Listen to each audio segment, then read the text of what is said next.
Hey guys, welcome to the first video of the French Revolution unit. So we're going to look at the French Revolution. Let's call this video FR1. I don't know why, but I love this slide. 4 reasons for the revolution. So you take the Enlightenment ideas, add them to economic troubles, add them to weak leadership, and you add the threat of starvation, and you get the French Revolution. Who are we talking with weak leadership? We're talking about Louis the 16th, and we're talking about Marie Antoinette. All right, and we'll come back to some of the mistakes they made. Enlightenment ideas, all the ideas that we talked about last unit, people of natural rights, idea of democracy. Don't forget, USA just went through its revolution. Again, economic problems, taxes, rising costs. We'll see something about that in a minute. Louis XVI and his wife were spending money hand over fist, extravagance, gambling, overspending, and Louis is going to double the nation's debt. So their economy is not going well at all. All right? And facing starvation, there's a severe shortage of grain. So if the amount of grain goes down, the price of bread is going to go up. Bread is a major food source. Riots break out over bread. People are getting really frustrated. Just to give you an idea of kind of the spread, the problems in the economy, this is the amount of land owned by each group. So 1 out of every 10 miles was owned by the clergy, and there's only 2% of the population is the clergy. The nobility owns basically 1/4 of the land, and they're only 1%, 1.5%. So that's a group. So you got 1, 2. Now look here, the bourgeoisie, the working middle class, which owns about 30% of the land. All right, and they make up 8.4%. And then very much at the bottom, you can see the problem here. Rich, doing well, pissed. Louis the 16th, Louis the 14th has this tradition of the problems.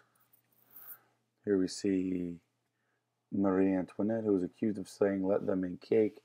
In other words, instead of buying bread, let them eat cake. It was rumored that she said it. It made everybody mad. She was called Madame Deficit, and she's called the Austrian, and I can't say the word. She was accused of being a woman with loose morals.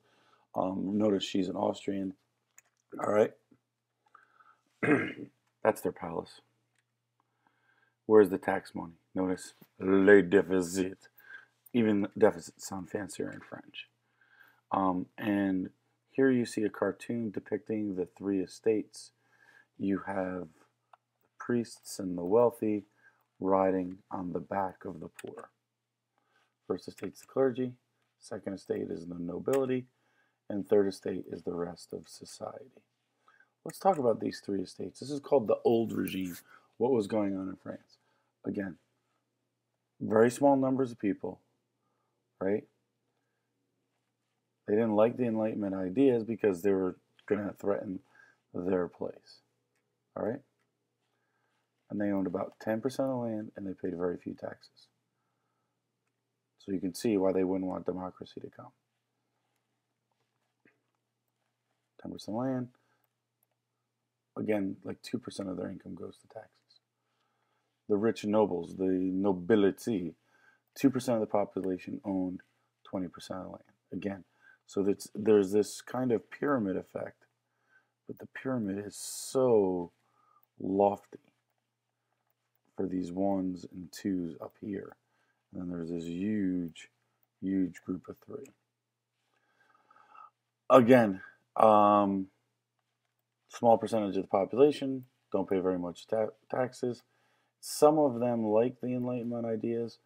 Marie-Thérèse Joffrin loved them. Others are like, I don't like it. And why wouldn't they like it? They didn't want to threaten, Voltaire, Rousseau, all those guys threaten their lifestyle. Who's the third estate? This is 97% of the people, the majority of the people, and they paid huge amounts of taxes. bourgeoisie, working middle class, is the cream of that third estate, but they still had no influence in the government. They are the Enlightenment. All right? This is pretty amazing. In 1 year, from 1787 to 1786, this is how much of the money the French poor in Paris and cities, of their income, they'd have to spend on bread. Just to buy bread, to eat. This is about half of all of their money. This is about 80% of all of their money coming in went out as bread. Literally, they were using their bread to buy bread. Who are the bourgeoisie, middle class, bankers, merchants, educated people? They were mad because they lacked the privileges and their taxes were high. So they weren't happy. They were mad. They were like, no, no. Urban workers, laborers, domestic, poorest group, paid low wages and frequently out of work. And then there's peasants. These are the largest group, heavily taxed. Everything they made went to the nobility, the church, and the taxes. So you can see why everybody in this group is mad for different reasons. And ladies and gentlemen, what's going to lead to change? The French economy is so bad, Louis needs to pass new tax laws. Well, he can't pass new tax laws without getting approval. So he calls this meeting the Estates General. And what is he going to do? He's going to bring in groups from all three. So what do you need to know about from this video? This idea of the old regime. The old regime is the three-layered deal. And you need to know, so you need to know a 3 and a 4. The 4 factors that led to the French Revolution. All right? Very good. Thank you very much.